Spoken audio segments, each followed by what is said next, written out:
Okay, it's Sunday the 19th of November, doing a video for the start of Monday the 20th.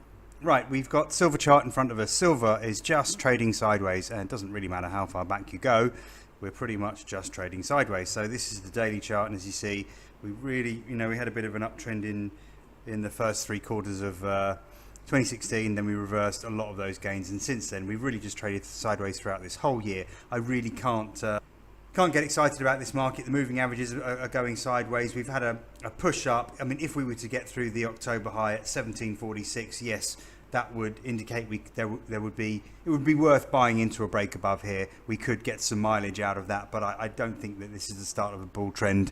Nothing really very exciting in that, and the same for gold. Gold is a slightly more positive picture. The same thing, rallying the beginning of 2016, first half, first three quarters or whatever, then a significant pullback. Didn't quite pull back to the lows down here, but this year's been a slightly more bullish picture. You can argue, if you go back to December, that this is a bull trend, although we've spent long periods of time trading sideways, and really we're only where we are, where we were around April or June of this year. So we're going to again have to at least get through the October high at around 1305 if we're going to see anything significant, 1306 if we're going to see any significant further gains, but it's probably worth betting on the sideways trend remaining, so it's probably worth selling in that low 1300 area and seeing if we do reverse. I'm seeing some social media chatter that this is an enormous but I'm going to go to the weekly chart actually.